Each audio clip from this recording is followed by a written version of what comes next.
ಬ್ರೇಕ್ನ ನಂತರ ಬೆಂಗಳೂರು ಫಸ್ಟ್ಗೆ ಸ್ವಾಗತ. ಆಕೆ ಮಾತು ಬಾರದ ಮೂಗಿ. ಆಕೆಯ ಜೀವನ ಬಿಟ್ಟಿ ಕೆಲಸ ಮಾಡ್ತಲೇ ಸವಿತಾ ಇದೆ. ಯಾರು ಹೊಡೆದ್ರೂ ಹೊಡೆಸ್ಕೋತಾಳೆ, ಯಾರು ಏನೇ ಕೆಲಸ ಹೇಳಿದ್ರೂ ಮಾಡ್ಕೊಡ್ತಾಳೆ, ಯಾರು ಏನೇ ತೊಂದರೆ ಕೊಟ್ಟರೂ ಅದನ್ನು ಪ್ರತಿಭಟಿಸೋ ಶಕ್ತಿ ಆಕೆಗಿಲ್ಲ. ಇದು ದೌರ್ಜನ್ಯಕ್ಕೆ ಒಳಗಾದ ಮೂಗಿಯ ಕಣ್ಣೀರ ಕಥೆ.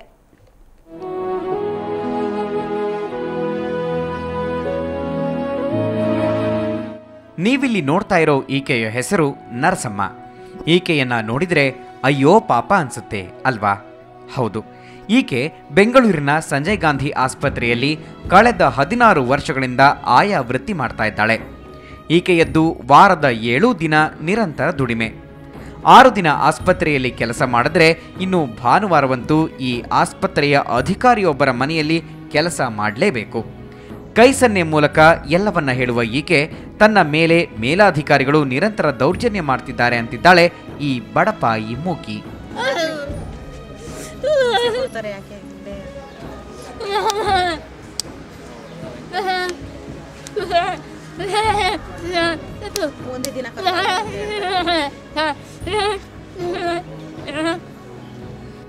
ನೀವಿಲ್ಲಿ ನೋಡ್ತಿದ್ದೀರಲ್ವಾ, ಇವರೇ ನರ್ಸ್ ಸೂಪರಿಂಟೆಂಡೆಂಟ್ MS ಸುಶೀಲಾ. ಇವರ ಮನೆಯಲ್ಲೇ ನರಸಮ್ಮ ಕೆಲಸ ಮಾಡೋದು.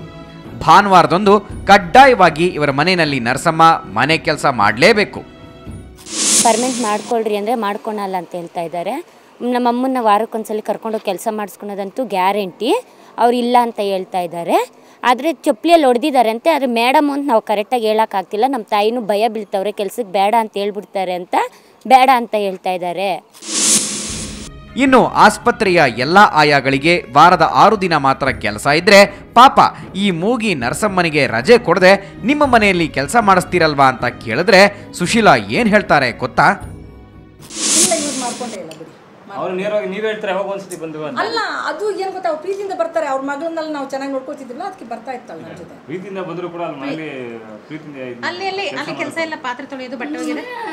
ಅಲ್ಲ ನೋಡಿದ್ರೆ ನಾನು ಕರ್ಕೊಂಡು ಹೋಗಲ್ಲ, ಅವಳೇ ನೀನು ಇಷ್ಟು ಬಂದ್ರೆ ಬರೋತ್ತ. ನರ್ಸ್ ಸೂಪರಿಂಟೆಂಡೆಂಟ್ ಸುಶೀಲಾ ಹೇಳೋ ಪ್ರಕಾರ ನರಸಮ್ಮಳೆ ಸ್ವಇಚ್ಛೆಯಿಂದ ಮನೆಗೆಲ್ಸಕ್ಕೆ ಬರ್ತಾಳಂತೆ.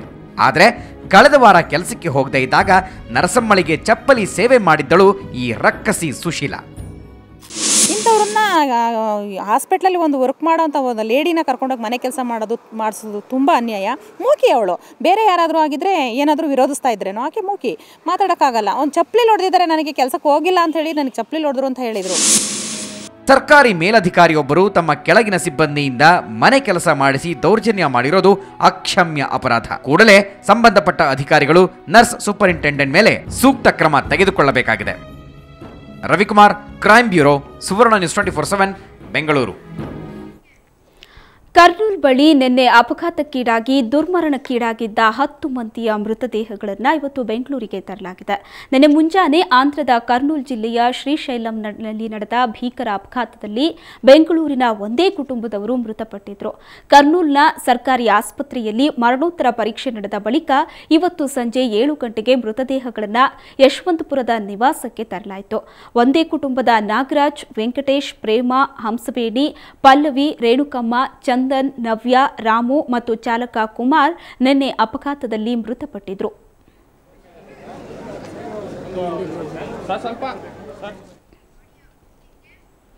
ಕರ್ತವ್ಯ ನಿರ್ವಹಿಸ್ತಾ ಇದ್ದ ಸಂಚಾರಿ ಪೊಲೀಸ್ ಸಬ್ ಇನ್ಸ್ಪೆಕ್ಟರ್ ಹೃದಯಾಘಾತದಿಂದ ಸಾವಿಗೀಡಾದ ಘಟನೆ ಎಲೆಕ್ಟ್ರಾನಿಕ್ ಸಿಟಿಯಲ್ಲಿ ನಡೆದಿದೆ. ಆನೇಕಲ್ ಮೂಲದ ಮೋಹನ್ ಕುಮಾರ್ ಮೃತಪಟ್ಟ ಸಬ್ ಇನ್ಸ್ಪೆಕ್ಟರ್ ಇವತ್ತು ಮುಂಜಾನೆ ಎಂದಿನಂತೆ ಕರ್ತವ್ಯದಲ್ಲಿದ್ದಾಗ ಹಠಾತ್ತನೆ ಕುಸಿದು ಬಿದ್ದಿದ್ದಾರೆ. ಕೂಡಲೇ ಅವರನ್ನ ನಾರಾಯಣ ಹೃದಯಾಲಯಕ್ಕೆ ದಾಖಲಿಸಲಾಯಿತು. ಆದರೆ ಅಷ್ಟೊತ್ತಿಗಾಗಲೇ ಅವರ ಪ್ರಾಣಪಕ್ಷಿ ಹಾರಿ ಹೋಗಿತ್ತು. ಕೆಲ ತಿಂಗಳ ಹಿಂದೆಯಷ್ಟೇ ಎಲೆಕ್ಟ್ರಾನ್ ಸಿಟಿ ಸಂಚಾರಿ ಠಾಣೆಗೆ ಅವರು ವರ್ಗವಾಗಿ ಬಂದಿದ್ರು. ತಮ್ಮ ವೃತ್ತಿ ಜೀವನದುದ್ದಕ್ಕೂ ಜನಸ್ನೇಹಿಯಾಗಿದ್ದ ಅವರು ಜನರ ಪ್ರೀತಿಗೆ ಪಾತ್ರರಾಗಿದ್ರು. ಅಲ್ಲದೆ ಸಹೋದ್ಯೋಗಿಗಳೊಂದಿಗೆ ಪ್ರೀತಿ ವಿಶ್ವಾಸದಿಂದ ನಡೆದುಕೊಳ್ತಾ ಇದ್ರು ಅಂತ ಹಿರಿಯ ಅಧಿಕಾರಿಗಳು ಸಂತಾಪ ವ್ಯಕ್ತಪಡಿಸಿದ್ರು.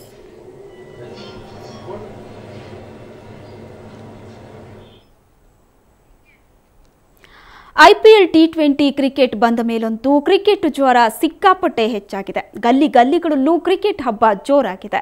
ಕ್ರಿಕೆಟ್ ಪ್ರಿಯರಿಗೆ ರೇಡಿಯೋ ಸಿಟಿ ಒಂದು ಒಳ್ಳೆಯ ಅವಕಾಶವನ್ನ ಮಾಡಿಕೊಡ್ತಾ ಇದೆ. ಗಲ್ಲಿ ಕ್ರಿಕೆಟ್ ಈಗ ನಿಮ್ಮ ಗಲ್ಲಿಗೂ ಬರ್ತಿದೆ. ನಿಮ್ಮ ಗಲ್ಲಿ ಕ್ರಿಕೆಟ್ ತಂಡದ ಬೆಸ್ಟ್ ಟೀಮ್ ಅನಿಸ್ಕೊಳ್ಬೇಕಾದ್ರೆ ನೀವು ಫೀಲ್ಡ್ಗೆ ಇಳಿರಿ, ಗಲ್ಲಿ ಕ್ರಿಕೆಟ್ ಆಡ್ರಿ. ರೇಡಿಯೋ ಸಿಟಿ ಹಮ್ಮಿಕೊಂಡ ಈ ಗಲ್ಲಿ ಕ್ರಿಕೆಟ್ನಲ್ಲಿ ನಿಮ್ಮ ಗಲ್ಲಿ ಟೀಮ್ ಗೆದ್ರೆ ಬರೋಬ್ಬರಿ 1 ಲಕ್ಷ ರೂಪಾಯಿ ಬಹುಮಾನ ನಿಮ್ಮ ಗಲ್ಲಿ ತಂಡದಾಗಲಿದೆ.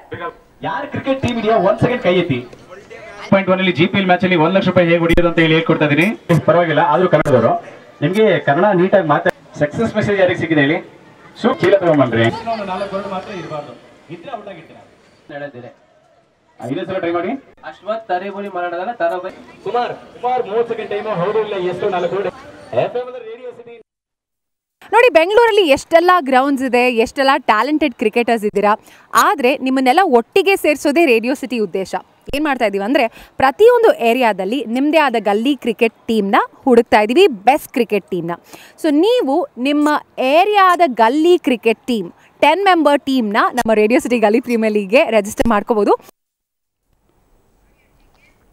ಕರ್ನಾಟಕದಲ್ಲಿನ ಚಿನ್ನದ ದರ ಇವತ್ತು ಎಷ್ಟಿತ್ತು ಅಂತ ಬನ್ನಿ ನೋಡೋಣ. 22 ಕ್ಯಾರೆಟ್ನ 10 ಗ್ರಾಂ ಚಿನ್ನಕ್ಕೆ 27,500 ರೂಪಾಯಿ. ನಿನ್ನೆ ದರಕ್ಕೆ ಹೋಲಿಸಿದ್ರೆ 22 ಕ್ಯಾರೆಟ್ ಚಿನ್ನದ ಬೆಲೆಯಲ್ಲಿ 80 ರೂಪಾಯಿ ಏರಿಕೆ ಆಗಿದೆ.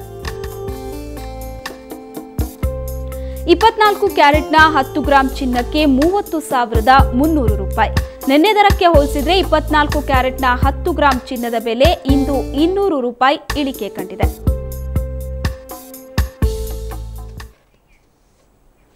ಕನ್ನಡದ ಪವರ್ ಸ್ಟಾರ್ ಪುನೀತ್ ಅಭಿನಯದ ಅಣ್ಣಾ ಬಾಂಡ್ ಚಿತ್ರ ಮಂಗಳವಾರ ರಿಲೀಸ್ ಆಗಿ ಒಂದು ದಾಖಲೆ ನಿರ್ಮಿಸಿತ್ತು. ಈಗ ಇದೇ ಅಣ್ಣಾ ಬಾಂಡ್ ಬಾಕ್ಸ್ ಆಫೀಸ್ನಲ್ಲಿ ಮತ್ತೊಂದು ಇತಿಹಾಸ ನಿರ್ಮಿಸಿದ್ದಾನೆ. ಮೊದಲ ದಿನವೇ ರೆಕಾರ್ಡ್ ಬ್ರೇಕ್ ಮಾಡಿದ್ದಾನೆ.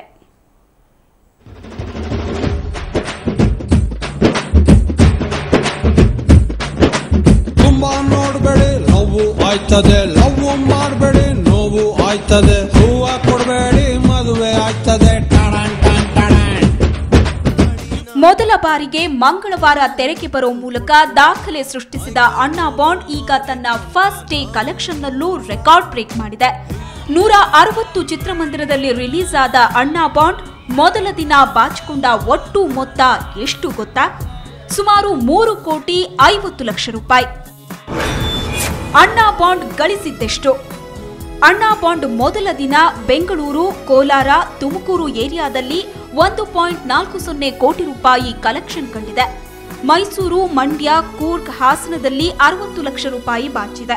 ಇನ್ನು ಬಾಂಬೆ, ಕರ್ನಾಟಕದಲ್ಲಿ 45 ಲಕ್ಷ ಕಲೆಕ್ಷನ್ ಇದ್ರೆ, ಚಿತ್ರದುರ್ಗ, ದಾವಣಗೆರೆಯಲ್ಲಿ 28 ಲಕ್ಷ ಕಲೆಕ್ಷನ್ ಆಗಿದೆ. ಶಿವಮೊಗ್ಗ, ಚಿಕ್ಕಮಗಳೂರು, ಭದ್ರಾವತಿ 23 ಲಕ್ಷ, ಹೈದರಾಬಾದ್, ಕರ್ನಾಟಕದಲ್ಲಿ 14 ಲಕ್ಷ ಹಾಗೂ ಮಂಗಳೂರಿನಲ್ಲಿ 6.5 ಲಕ್ಷ ಕಲೆಕ್ಷನ್ ಕಂಡಿದೆ. ಚಿತ್ರ ಬಿಡುಗಡೆಗೆ ಮುನ್ನವೇ ಚಿತ್ರದ ಬಗ್ಗೆ ಕ್ರೇಜ್ ಇತ್ತು.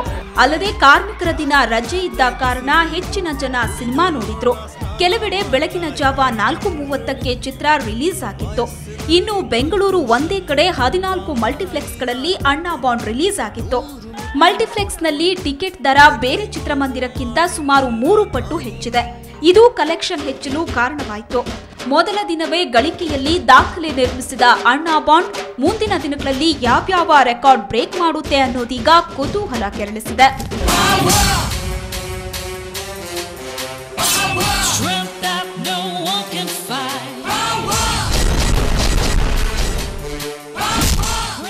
ಸಂದೀಪ್, ಎಂಟರ್ಟೈನ್ಮೆಂಟ್ ಬ್ಯೂರೋ, ಸುವರ್ಣ ನ್ಯೂಸ್ 24/7.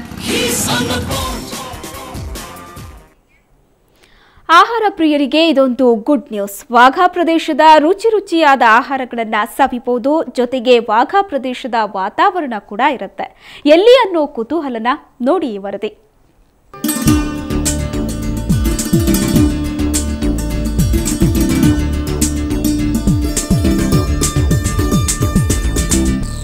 ಎದ್ದು ಕಾಣೋ ರಾಜಮನೆತನದ ವೈಭವ, ತರಹೇವಾರಿ ಪಾತ್ರೆ ಸಾಮಾನುಗಳು, ಸ್ಟೈಲಿಶ್ ಪೀಠೋಪಕರಣಗಳು, ಜೊತೆಗೆ ಘಮ ಘಮ ಅನ್ನೋ ತರಹೇವಾರಿ ಆಹಾರಗಳು.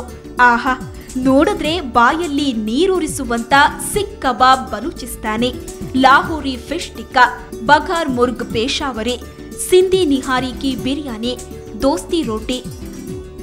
ಅಂದಹಾಗೆ ಇವೆಲ್ಲ ಭಾರತ ಪಾಕಿಸ್ತಾನದ ನಡುವಿನ ಗಡಿಭಾಗವಾದ ವಾಘಾ ಪ್ರದೇಶದ ತಿನಿಸುಗಳು. ಇವೆಲ್ಲ ಅಲ್ಲಿಯದೇ ಶೈಲಿಯಲ್ಲಿ ಉದ್ಯಾನ ನಗರಿಯಲ್ಲೂ ಲಭ್ಯ ನಂದನಾ ಗ್ರೂಪ್ ವಾಘಾಸ್ ಹೋಟೆಲ್ನಲ್ಲಿ. ವಾಘಾ ಬಾರ್ಡರ್ ನೋಡಬೇಕಂತ ಹೋಗಿದ್ದೆ. ಆವಾಗ ಪ್ರತಿಯೊಂದು ಎವ್ರಿ 10 ಕಿಲೋಮೀಟರ್ಸ್ ನಾನು ನಿಲ್ಲಿಸಿ ಅಲ್ಲಿದ್ದನ್ನು ಆ ಕಲ್ಚರ್, ಆ ಥೀಮ್ ಎಲ್ಲ ನನಗೆ ನೋಡಿದಾಗ ಇನ್ಸ್ಪೈರ್ ಆಯಿತು. ಪ್ರತಿಯೊಂದು ಜಾಗದಲ್ಲೂ ಒಂದೊಂದು ರೆಸ್ಟೋರೆಂಟ್ ನೋಡಿದಾಗ ಈ ಒಂದು ಥೀಮ್, ಈ ಒಂದು ಕಾನ್ಸೆಪ್ಟ್ ನಾವು ಯಾಕೆ ಮಾಡಬಾರ್ದು ಬೆಂಗಳೂರಿಗೆ ಅಂತ ಹೇಳಿ ನನ್ನ ಮನಸ್ಸಲ್ಲಿ ಉಳ್ಕೊಂಡಿತ್ತು. ಈ ಉತ್ತರ ಭಾರತದ ತಿನಿಸುಗಳಿಗೆ ಬೆಂಗಳೂರಿಗರು ಮನಸೋತಿದ್ದಾರೆ. You know, it has typical North Indian flavors. Mutton chops and chicken. Rare cuisine, as in we have lots of restaurants here who claim to serve this cuisine, but then you don't actually get that taste. But yeah, I really like the food here. ಬೆಂಗಳೂರಿನ ಕೋರ್ಮಂಗಲದಲ್ಲಿ ಹೊಸದಾಗಿ open ಆದ ಈ ಪೇಶಾವರಿ ವಾಘಾಸ್ hotel ಆಹಾರ ಪ್ರಿಯರ ಬಾಯಿಗೆ ಹೊಸ ರುಚಿ ಕೊಡೋದ್ರಲ್ಲಿ no doubt. ನೀವು ಒಮ್ಮೆ ವಿಸಿಟ್ ಕೊಟ್ಟು ವಾಘಾಸ್ ಟೇಸ್ಟ್ ನೋಡಿ.